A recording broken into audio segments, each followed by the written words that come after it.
Okay, yeah. Okay, Perfect. thank you. So the Cliff Notes of my method, which is not my method again, I learned a lot from guys, and I will put another one here, Anti-Moon. So these are two Polish guys who taught themselves English, and they really came up with the input method. But there are many linguists, like Stephen Krashen is one very important voice in the input first um, um, crowd, I would say, or movement. So in that movement, we don't talk about language learning, because learning really implies, okay, I'm going to sit down, I'm going to study a book, and that's my study session. We talk about language acquisition. So language becomes part of you. It's not a skill you acquire. Well, it's something you acquire, but it becomes almost part of you. So just like your native language is part of you, I noticed that when I learned Spanish, I had a different personality in Spanish than I had in English, than I had in Dutch, so which is very interesting. And it's all based on massive input, and I will come back to what input really means for me. It means waiting with speaking, so almost becoming like a child. So instead of thinking, oh, I have to learn like 10 phrases, memorize them, and then use them right away, my preferred method, I don't say it's the only method, but my preferred method is to wait with speaking if possible. First get a lot of input, first get intuition for the language until I feel the need or the urge to speak. And that can even be under the in the shower, for example, that I start to talk to myself, but I will get to that in a bit. Massive input, using materials for natives, so not for learners, so not boring textbooks, but instead watch cartoons, for example. The learning bit or the studying bit that I do is flashcards, but whole sentences, and I will get back to that as well. And then focus on the grammar later. So again, almost like I'm almost treating myself like a kid. So a kid doesn't start with grammar. A kid only learns grammar when they go to school, but then they're already fluent, at least conversationally. So they can already talk to people, even though they cannot write. So I believe grammar is most useful when writing. So I have one question regarding this urge to speak. Like, what if that never comes? I mean, there's many people, including myself, that even if you might have a bit of fluency with a language, you're just afraid of making mistakes, right? So yeah, how does work? I will come back to that. Okay. But maybe you will be shocked because you think, okay, this is insane. So this is just the Cliff Notes. And let's see, we'll start with massive input, then wait with speaking. So in this order, these are the 5 topics I'm discussing. And yeah, in the second point, we'll get to wait with speaking because there's a line of thought called automatic language growth, and that really is about this. But I will get to it in a bit. But good question. By the way, is anyone familiar with Katsumoto or All Japanese All the Time, by any chance? Have anyone heard of it? Okay. I don't know if I would recommend the blog because it's he rambles a lot, but it's useful stuff. I learned a lot from him. Alternatively, check out Anti-Moon. Sorry, Sama, do you want to say anything? I saw you unmute. No. I was just going to say the same thing, that this waiting with speaking thing, I don't know how long it's going to go on, because I'm learning a new language now and it doesn't seem like I'll be ready anytime soon. So I was just wondering the same thing. But yeah, thanks. I'll wait for it. Yeah. And just to be clear, it's not a rule. It's not set in stone. It's a preference, my preference. And if it's possible, obviously you all live in Finland and you have to function using Finnish. And I lived in Spain, not speaking enough Spanish, and I had to use Spanish. So I could say, oh yeah, I'm not going to use Spanish, but that was impossible because I still had to pay my taxes and everything. So, but yeah, I will get back to that. Let's see. Oh, wait, that's a glitch. That's okay. So when we talk about massive input, it really is almost like how you learn your native language. So as a baby, you and I know adults are not the same as babies, because babies, they have, as Chomsky says, like universal grammar. So they have already the structures ready. And sorry if I become too technical. I'm a linguist after all. But like babies, they already have the structure for different kinds of languages. I believe that, and also research shows that with enough input, new structures can emerge in your brain. So even a completely different grammar, and I know I've finished French, the grammar is kind of insane compared to other Western languages. So it's like a paradigm shift. But that's why I really liked Katsumoto's method, because he, as an English speaker, he learned Japanese, which has a completely different grammar, completely different culture, writing system, everything different. And he taught himself enough within 2 years to work for Sony in Japan, which prerequisite is that you have like a near native level of Japanese. So for me, that was the proof, okay, this is possible. And I applied it the same way to Spanish. And I was in college, and I noticed that so many people were stressed about their level of Spanish. They were so worried, and they were so focused on sounding right that almost nothing came out, because they were learning grammar, they were learning words, and they tried to connect it in the moment. And I was like, that's not going to work ever. So for me, the input first method, it became less stressful, because I could watch a show, for example, The Simpsons or South Park, like shows I knew by heart in English, and I knew certain episodes. I had almost memorized. So if I would watch them in Spanish, even though I didn't understand the Spanish, I knew what the story was about, and I could pick out words or expressions, and one by one, just by sheer repetition, I started to get what the story is about. And I like to think, well, if you expose yourself to so much input, and in my case, it was starting in the morning. My alarm clock had a Spanish rap CD in it. So the first thing in the morning, Spanish rap music. Spanish rap music under the shower. I would go to campus, listen to Spanish rap music. I would sit with the Spanish students or the Spanish-speaking students. Even if I couldn't really participate, I would just try to soak it in. Then, okay, all fairness, many lectures were in Spanish in my program. But then I would go home, listen to more Spanish rap music. In the evening, I would watch Spanish television. So I threw out well, I didn't throw them out, but I gave them away, all my English DVDs, Dutch DVDs, because I wanted to go Spanish only. That was my goal. And I really wanted to marinate my brain in the target language. So I noticed that it took time, but at some point, I don't know, it was like 9 months in, I was watching a Spanish show, and suddenly I realized, oh my goodness, I understand almost everything these people are saying. I cannot repeat it, I cannot say it, but I understand them. And I was like, how is that possible? But it just clicked, like someone flipped on the light switch. So that was for me, for me, there was a huge confidence boost that I thought, okay, I am on the right path. So I think we need these experiences also with input, because when you're not speaking or when you're not practicing, it's very difficult to see, okay, what is my level?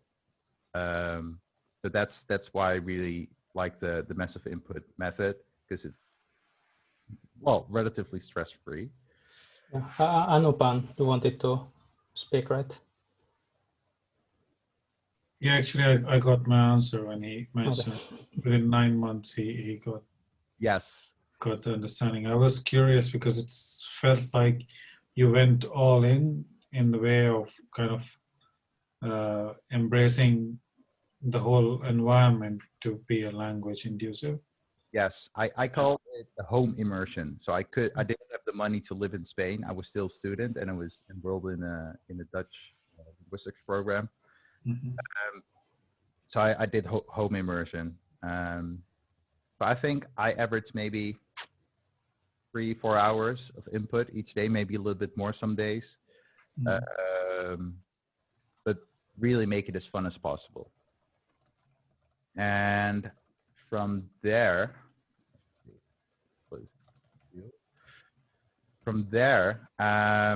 let's see. Am I mess up input? I think I closed one by accident. So, oh, no. Okay, I covered that. Yeah. So, input first and speaking second. Obviously, this is where I get most resistance when I say this, because people say that's not realistic, and I agree in certain circumstances it's not realistic. But I did a lot of research, read many papers about automatic language growth, which I will get to in a bit. So that gave me the confidence to try this out. So I believe that speaking is more fun if you have something to say. So if you only know like, hello, how are you? What's your name? For me, that's boring as hell. I don't want to have those conversations. So that's my personal problem. I cannot talk about, I don't know how to do small talk. I can only talk really about serious stuff. That's that's my biggest challenge in life. So if I cannot discuss deep topics, for me, quickly a conversation becomes boring. And there's also a problem if there's no one around to correct you, and you're starting to speak incorrectly, you're going to ingrain incorrect grammar.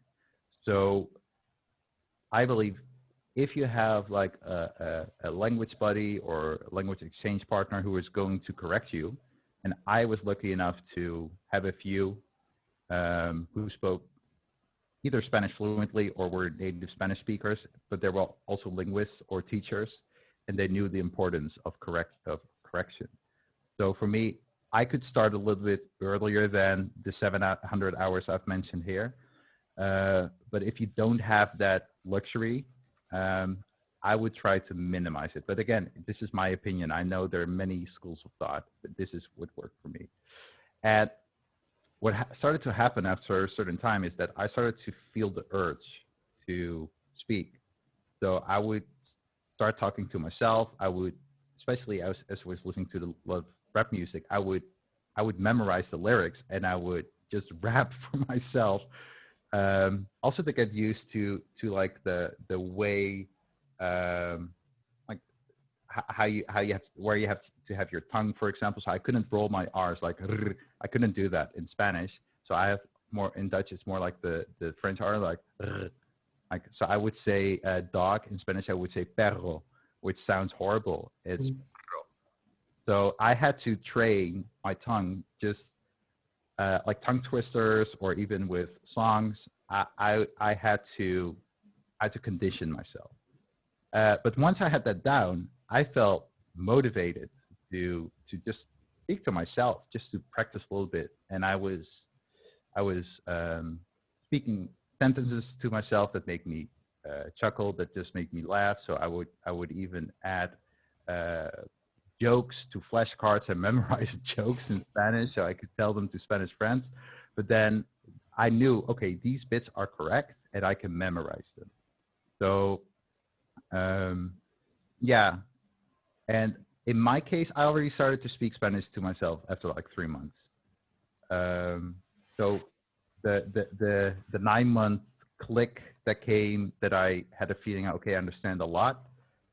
That was like 9 months, but that I already felt the urge to speak and to say little things or jokes. That came around 3 months, pretty early. And I even traveled to Spain then to see, okay, how good is my Spanish now? And it was horrible, but at least I had tried.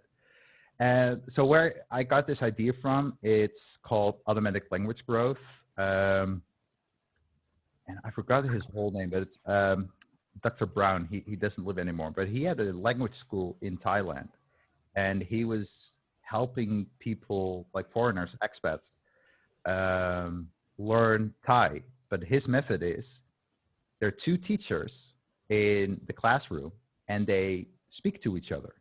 So they don't speak to students. They do ask questions to students, but students answer in English or in the own language that the instructor can also understand. So there is interaction, but there's no forcing of speaking. And what they do is they talk and they write, they draw on the whiteboard so that students can follow what they're talking about. So for example, they're talking about a jungle or tree, or that, oh yeah, this weekend I went to the forest, and then one teacher is telling the other teacher about the forest and what they saw, what they did, and while along there like sketch noting on the whiteboard, so the students have a story. And their method is that for the first 700 hours as a student, it's a very intensive program. For the first 700 hours, you don't talk, and if you talk, you only respond. And it works. So, and this came with many iterations. So if you search for automatic language growth, you will see papers by, and I forgot his first name, but I think he's Dr. Brown. Brown is his last name. And he went through iterations. So at first he tried to teach grammar and he tried to teach single words, and he tried everything. He tried like that people had to repeat him word for word in Thai, like they had to memorize phrases, and nothing worked.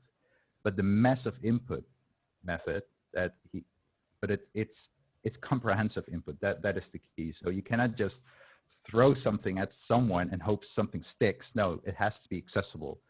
So that's how they start. So they start with very easy stories that are familiar, maybe already with the people.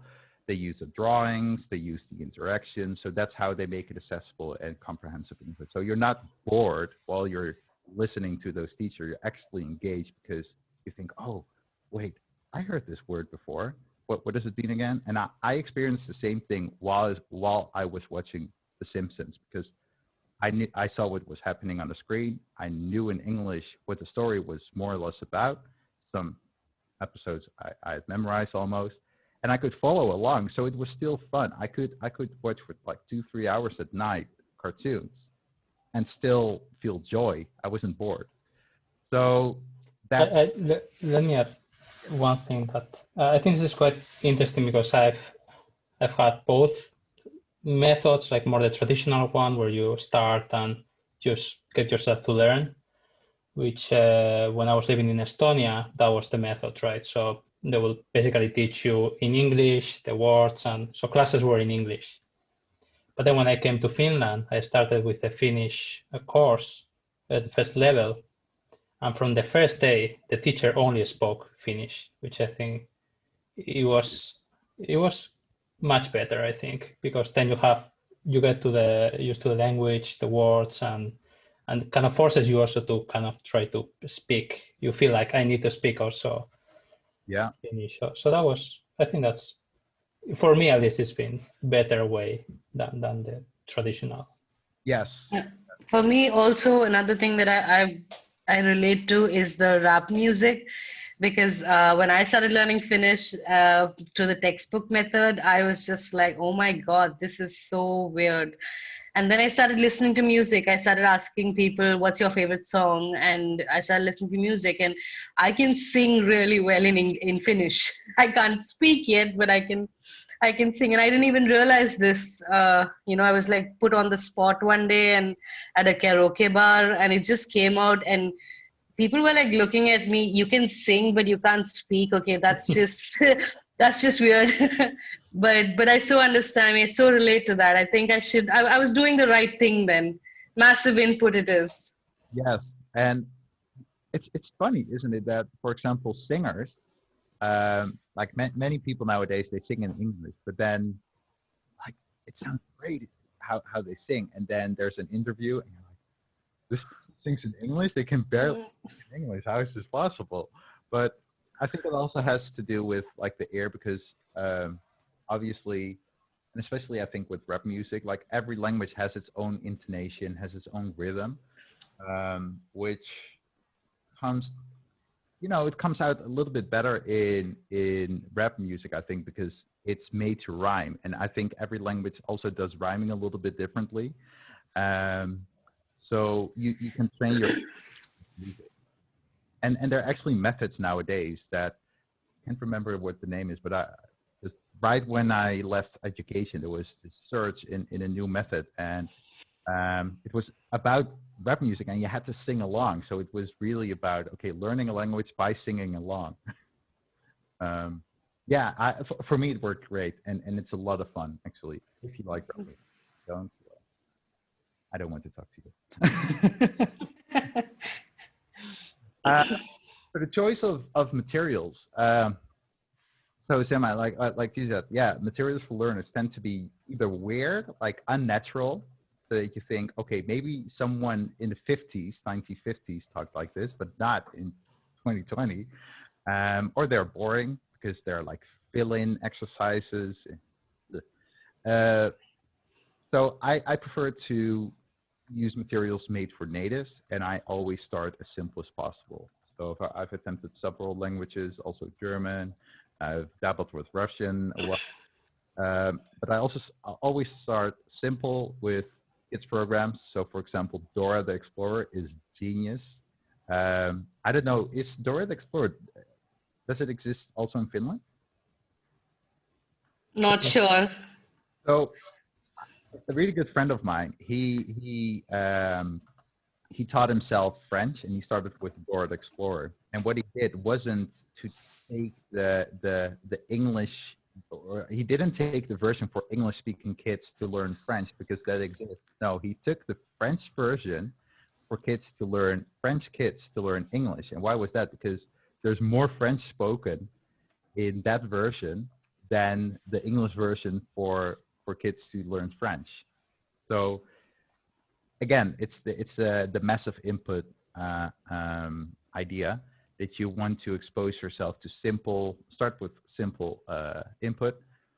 And then I started to watch dubbed shows and movies. So for example, I Can Dream Friends, and I would just watch Friends in Spanish, and there's some other shows. At first, it must have sounded terrible, right? Like the voices of the actors, and it's...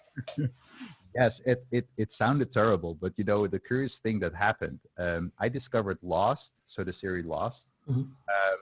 I couldn't watch it in English. I was so used to Spanish that I was watching it with some friends. I said, sorry, I have to go. I cannot listen to this. It sounds so weird when when you hear the actual actors' voices. So and I went home, and then I downloaded Lost in Spanish. I have the same thing to say about, you know, the heist, money heist. I started watching it in English, and I was like, this doesn't sound that great. And the funny thing is, a lot of Spanish series that have dubbing artists, they're all the same dubbing artists. So you watch another series, and then you hear the same voice that belonged to somebody else in a different series. And I was like, okay, I like the Spanish version better. I'll just read the subtitles. Exactly.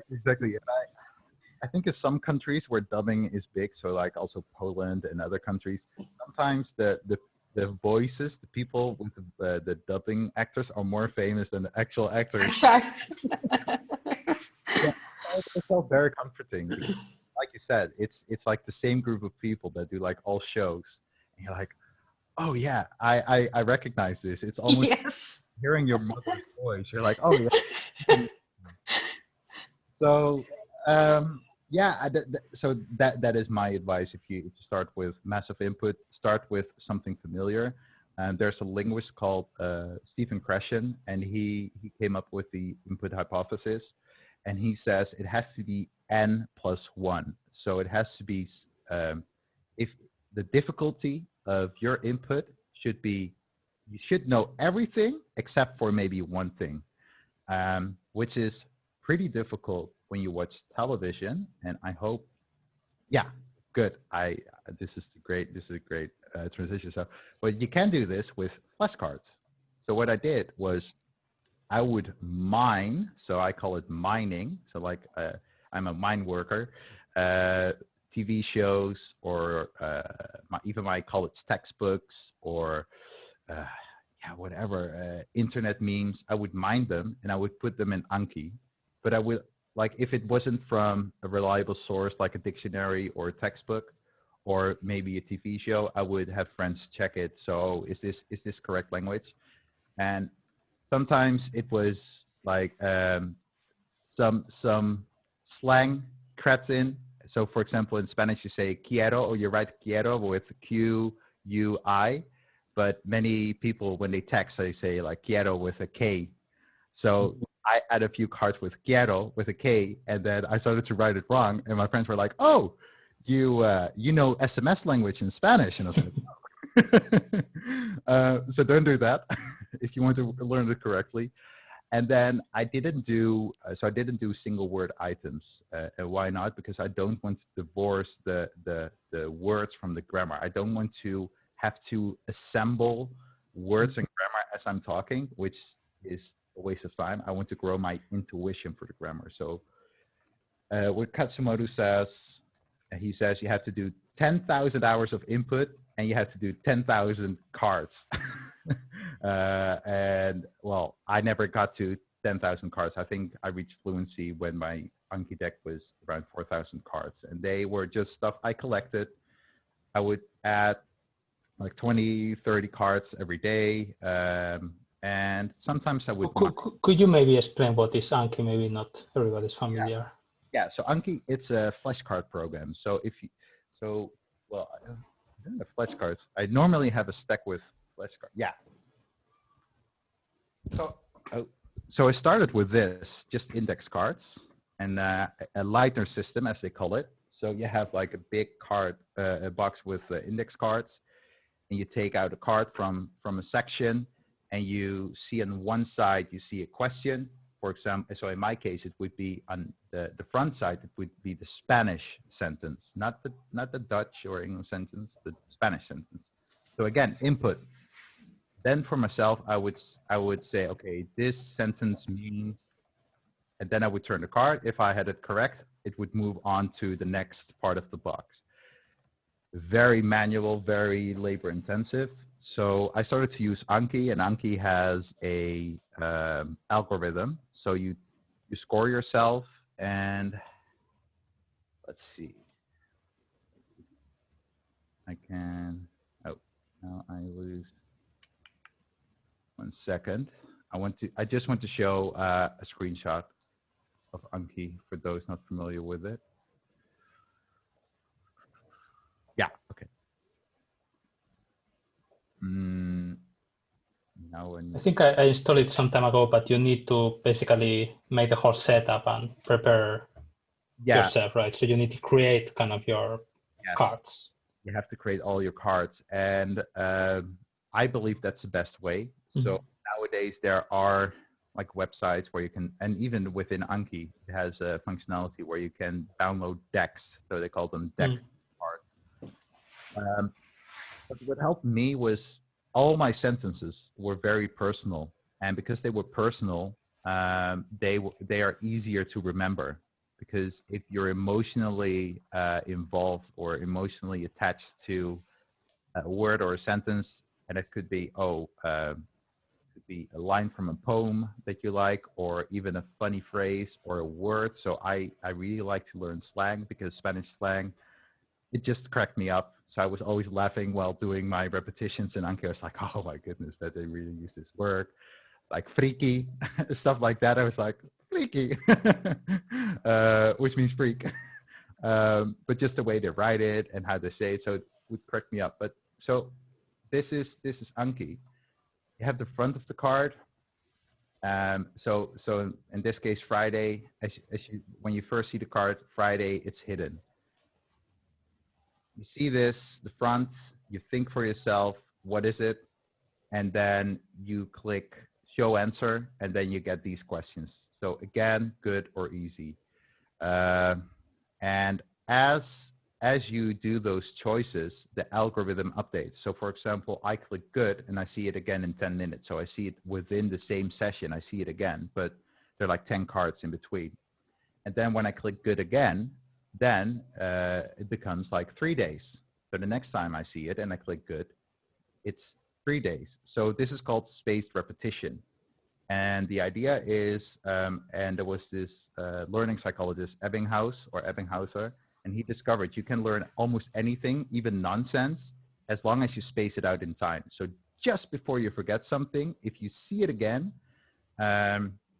you remember it better. So for example, if you do mass practice, so you look at the same card every day, it's not as effective and not as efficient as first seeing the card, then seeing it 10 minutes later, then seeing it a day later, 3 days later, 7 days later, etc., etc.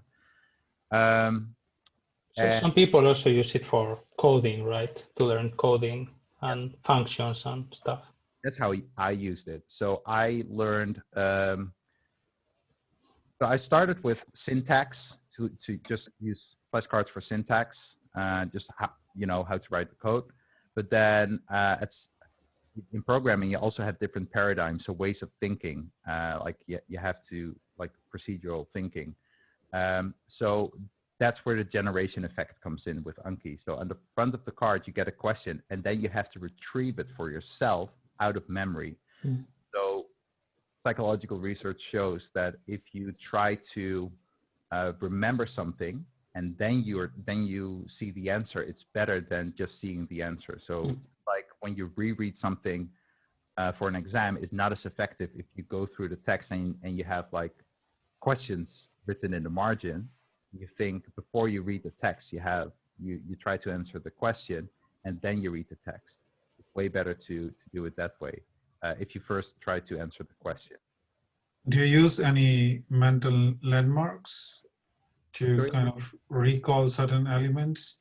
So for example, if you are learning something completely new, do you associate those with already known contexts? Do you have an example? So for example, if I am learning Finnish language and I'm learning about some trees in the forest or some mushrooms, for example, and I'm just trying to learn the names of the mushrooms. Mm-hmm. And I have played Mario game as a video game, and then I could connect those mushroom names to the different mushrooms in the Mario game. So the context of the Mario game is quite good in my brain. It's already hardwired, sort of.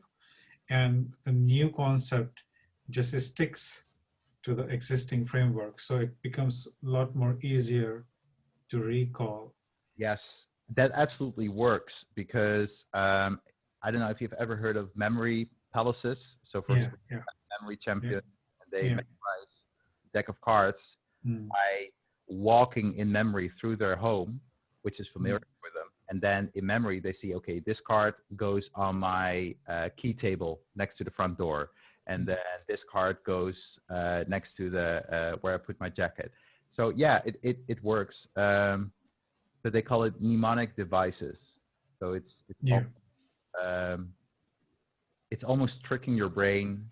You're like piggybacking onto existing knowledge. Yeah, it has been proven to work. I haven't used it that much, but so when I was well, let me think of something. So if you take English, for example, when you come from the northwest of Europe, like Germany, the Netherlands, the Saxon words in English are way simpler for us than the Latin words. So for let me think of an example. I cannot think of an example. But what I want to get at is when something is already something familiar with it, or you can link something familiar, you will almost always remember it better. Yeah, and I was curious, how did you find out what's the duration for your recall time?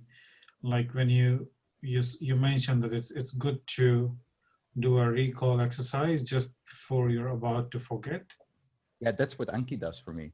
So before I had I had the manual system, and every box I would check. So for example, box 1, I would check every day. 2, I would check every 3 days. Box 4 every 7. So, but it was a hassle. It was completely. So what Anki does is based on your answers. So again, hard, good, or easy, it adjusts the algorithm. So if you say hard every time, you will see that card way more often within a month than, for example, a card that you always mark as easy. And sometimes there are just words or phrases that just click, like you associate it with something you already know, and it clicks. You don't need to see it every month. So I had cards at some point that took, I think I had cards that were so mature, I would see them in 80 years, 80. So I would never see them again. They were ingrained. They were part of me. So that is how Anki works. At some point, it's enough. So you install an app on your phone, or you have a web page? Yeah. So Anki, it's ankiweb.net. They call it yeah. So can you see this? These are the number of decks that's there in Finnish. There are so many decks for Finnish. That's in Anki? Yeah, I just downloaded the app. Yeah. So on Android it's free. On iOS I paid 20 euros for the app, but it was worth it for me. You can start for free just on your computer. So let's see. What's it? Oh, wow, really? 28 euros. Yeah, but you can start, well, here, please start with, yeah, here it says, and by the way, you can use the web version on your computer as well. So I just wanted to support. This works on Mac, Linux, Windows, any device with a web browser. So I will put this in the chat. I was thinking, is this sort of similar to the kind of language learning apps that we have these days? Because I paid a little bit of money for these things like Word Dive and things like that to learn Finnish, and I did notice. I don't know if they have an algorithm in place. They should. I'm not a tech person, but it's similar that if I get something right, then I don't see it for some time. Yeah. And so it's kind of the similar thing, I guess, right? Yes. So space repetition nowadays, it's very common. So for people familiar with Readwise, I don't know if anyone knows Readwise. I'm a big fan of it. So it's like space repetition for your book highlights. It uses a version of the Anki algorithm. Okay. Anki, first it's it's written in Python, which I like. Second, it's free, and I think like the current algorithm, it's like version 9 or 10, and the creator is actually a language teacher. So he created this 25 years ago as he was teaching English in Japan, and he needed a good flashcard program. So before there was SuperMemo, which has a phenomenal algorithm, but it only works on Windows, and it's a paid version. It's a paid software.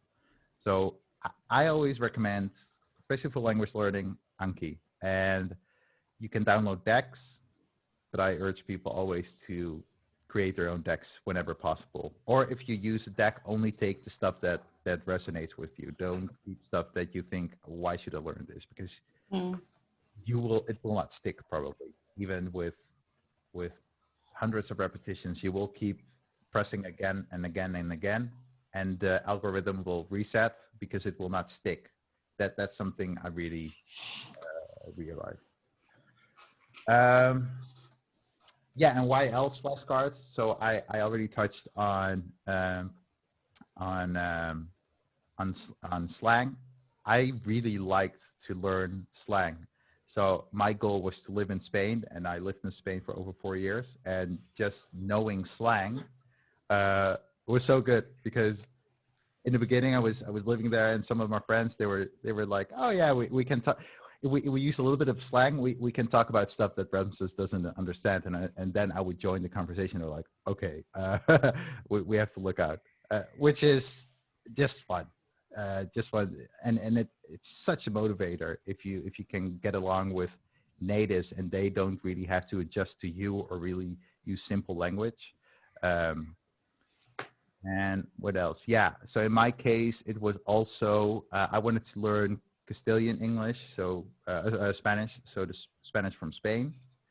And I wanted to learn the language or the slang where I studied. I studied in Coruña and I lived in Malaga for a few years, close to 3 years.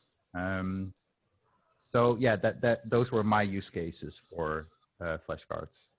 I'm sure also the slang of the North was quite weird since they have their own language and you got some also it's like mixed words, right?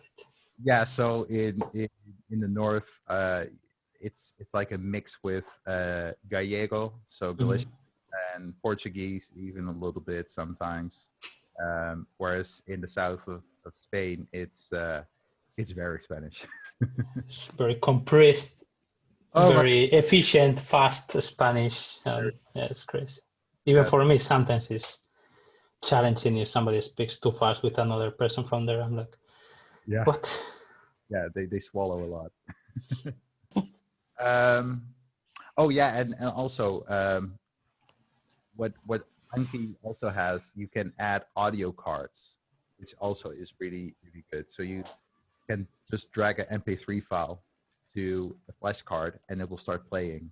And they even have a few plugins that you can slow down the speech, you can speed it up.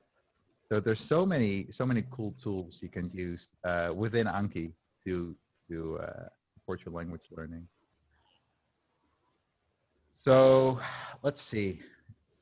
2 more slides to go. I will pick up a little bit. Yeah, so grammar after learning to speak.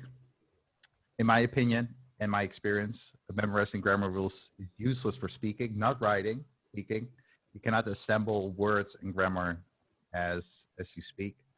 I believe that adults can learn to speak much like how kids learn. Massive input, then just trying with simple stuff and being corrected. And then just like a kid learns grammar when they go to school to correct like lingering mistakes or to help them with writing. Yeah, that for me, that is the most useful part of grammar. And I was lucky. I had in year 3, I had a great writing teacher who only spoke, he didn't even speak English or Dutch. He only spoke Spanish, even though he lived in the Netherlands, which was quite funny. But he was a phenomenal writing coach and he really drilled the grammar in me. But that only worked because I was already speaking Spanish. So I understood, oh yeah, this like also the grammar when writing makes sense because I have to place this comma here because if I don't, the sentence changes. But if you're still a beginner, that doesn't make sense. Or like in Spanish, you have the subjuntivo, like the, I don't even know the English. Subjective. Yeah, I don't know. Quite a linguist, huh? I am. I don't know in English. It doesn't, well, no, we don't use it in Dutch. It exists, but it's like very old-fashioned. So for me, it was so weird to learn that. But when I learned the subjuntivo, I was like, oh, but I've been using that all along. It's natural for me. So I knew all the use cases, when to use it, but not consciously. I knew it like from my intuition. Whereas my college buddies, they had to learn it and are like, oh, it's so difficult. I do not understand when I have to use it. And I would be correcting them and they're like, how do you know? I was like, I don't know. But that's kind of mind blowing that I've never realized that. But I mean, majority of the people learn this way because that's how you learn from when you're a kid. And in countries such as Finland, even the kids, they're immersed with English from when they're quite small. So by the moment they start to speak English, they already have some kind of input. So yeah, I would imagine like big percentage of the world learns this way, and yeah, makes sense to try to force it to you also, even when you're older. So Yeah, makes sense. Yeah. it's almost with anything. You cannot learn something if you don't have a foundation. It's just like with physics. You cannot learn quantum physics if you don't know like classical Newtonian physics. I mean, you need, because like professors or so in the case of physics professors, they talk about something and they assume you know something. And even with grammar education, even for beginners, it assumes some level. And in the case of grammar education, it assumes a level of being familiar with grammar. But most language learners are not linguists. They are not familiar with grammar. If you say like the subjuntivo, the subjective voice, what is that? What does it do? Why is it? But when they hear it in their native language, they're like, oh yeah, that's logical. But they cannot explain it, but they can use it. So it's almost like learning how to drive a car without knowing how the entire car is put together. But I can still steer the car, I can still brake. No, but I don't know how the brake works, but I can brake. So for me, you know.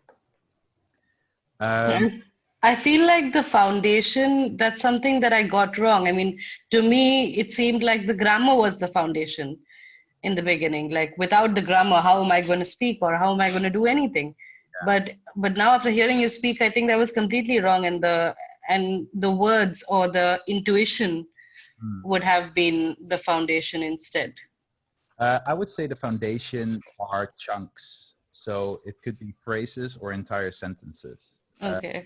Or just like a saying. For example, we use it in English. We say, for example, or for instance. If here is for instance, and they're like, oh, what does instance mean? Oh, that doesn't make sense. Why do people say for instance? But that's like fluent English speakers to say for instance. So you have chunks in language education. They call them chunks. So that's why in my flashcards I only add entire phrases. I learn the chunks, and I can have a conversation by just stringing together chunks, which is, I don't string together words, I string together chunks. But it's like speaking is a building with blocks. That's how I see it. I'm not building with words, I'm building with chunks. That makes sense. Yes. Okay, we have 5 minutes left. Ramses will have to questions, opinions, shoot. Yeah, we'll have to leave it sooner, but rambling about how I learned Spanish and the why to my madness, I would say. I think this has been mind-blowing, to be honest. It's been really nice. And a lot of the things that you say seem very obvious, or like I feel like I should have known this. Why did I not know it? But it's been really nice. I think I feel a little more positive about learning Finnish. It's pretty in bad state up until now. Well, you know, language learning is tough already. So I like to keep my technique very simple. And if something is very complicated and I have to memorize, like the method is almost more complicated than the thing I'm learning, that's not good. And I believe the trick is just to return every day. I mean, just so I also lost quite a bit of weight after I learned Spanish. And for me, it was, so I was weighing like 1/3 more than I weigh now. And I just thought, okay, let me do this the same way as how I learned Spanish, just a little bit every day. So, okay, just saying no to that dessert, just one time. So you went to the gym and just watched the people, how they train, and then well, have you that would be the equivalent, right? Sorry? That would be the equivalent to go to the gym, see how people train. And I mean, have you ever read Atomic Habits? Yeah, it's great. James Clear, he talks about someone who wanted to lose weight, and the first step was just to put on their gym shoes, not to walk outside the door, just put in their gym shoes. Yeah. Okay, accomplished. Next day, put on gym shoes, walk outside the door, and immediately return. Okay, do that for a few days. Then walk around the block for a few days. So you progressively make it more challenging, but it's like compound interest. If you show up every day, at some point it will stick. So is this the fastest way to learn? I don't think. so, probably. Is it the best way if you really want to steep yourself into a culture, if you like the language, if you can expose yourself to it, then I think this is a really good and fun way to learn. But yeah, like with this, it's just like staying motivated just to show up. That's the hardest part. It's not even the learning. There's no learning. There's just exposure, but you have to show up. Well, this is about language learning. What happens in these days is that there's a huge load of information that flows every day along us, and we lack comprehension. We just look at an email, there was a context, we quickly check an article, like even now you shared so many links, so people have lots of resources to go through, see what works, what doesn't work. And in this fast flow of information, how do you comprehend and how do you decide that this is what I want to keep, this is what I want to reject? Do you follow some methods? I have written a series of posts on my blog. I will put the link in the chat. So this is my personal blog, ramses.blog. And I have a few posts here. So, so why take notes of everything I learned? So, and this is also how Jose and I met through Building a Second Brain. It's about, okay, how do you take notes? How do you read? How do you organize notes? And how do you actually distill wisdom from it or insights? So there's a whole process. So I could talk about this for 5 hours now. But there are like 4 stages to learning. You have like capture, organize, distill, so distill knowledge, and then express. And express could be anything. So you have to do something with it. So I would start with this post, and I have 4 reasons how I use note taking, and then I have this 5-part series how I actually do it. So I have, let's see, I have the inputs. So these are my favorite inputs: books, articles, videos, podcasts, lectures, but also like random thoughts. Then I have the tools. So I talk about web highlighters, read it later apps, e-readers, so the whole shebang. And then also, okay, what do I actually do with this? So, and again, it's progressing. So I read something, I tweet about it, I tweet about it, and then I send an email or a memo. So I used to be a policymaker in a large HR department. I used to write articles and I used to write guides. I even created courses for internal trainings. So I'll put the link to my blog here. You just go to the posts as well. And I would also recommend you to subscribe to the newsletter of Ramses. It's every Sunday, right? Every Sunday. Well, every other Sunday. But it has really, really good stuff. So. But I think, I'm not sure if I got you right, Anupam, but this is, I feel like the question was more about like, you know, this information that you know, but you don't really want to know because you just came across it while you were scrolling. Is there some way to block out that the crap other than not reading it at all? Is that what you meant, Anupam? Because I have that problem too. Actually, so in a way I meant that, but I like Ramses answered it because he mentioned the different stages. So he's using a method to capture, distill, and kind of organize the information. So when you capture in that moment, you could decide what's relevant, what's not relevant. Yes, that's true. Yeah, I guess that would help sort it out better. I mean, sometimes you end up thinking that, oh, I know which district in which state Beyonce lives. And I think like, why do I have that information? I do not want to know that. I'm not going to go to her house. Yeah. And so, but yeah, I didn't write it down. So yeah, well, those are the random facts that somehow stick from the environment.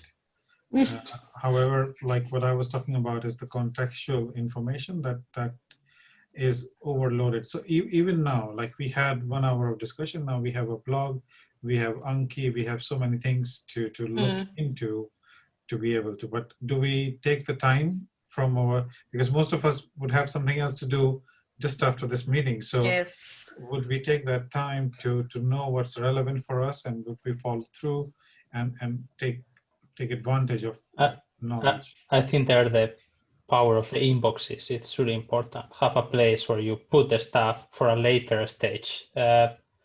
It could be that you don't need it after 3 days. You're checking, why did I save this? This is not interesting. You just put it away.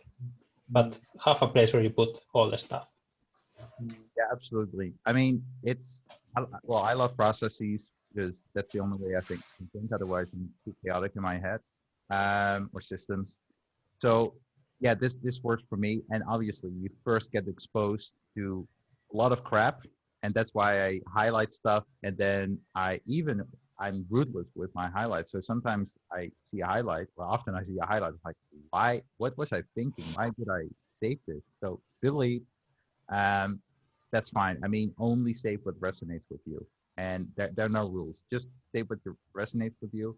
And then as you expand on it, as you revisit it, as you take notes, as you do something with it, that way it sticks. So all the crap you will forget, hopefully, and then the good parts will stick. I hope this was useful. It was really. Here. Yes, applause. All right. Well, I have to sign off. I think you have another hour, so yeah, we'll discuss about all this stuff now in our brain. But thank you very much. That was great, Ramses. Perfect. Really appreciate it.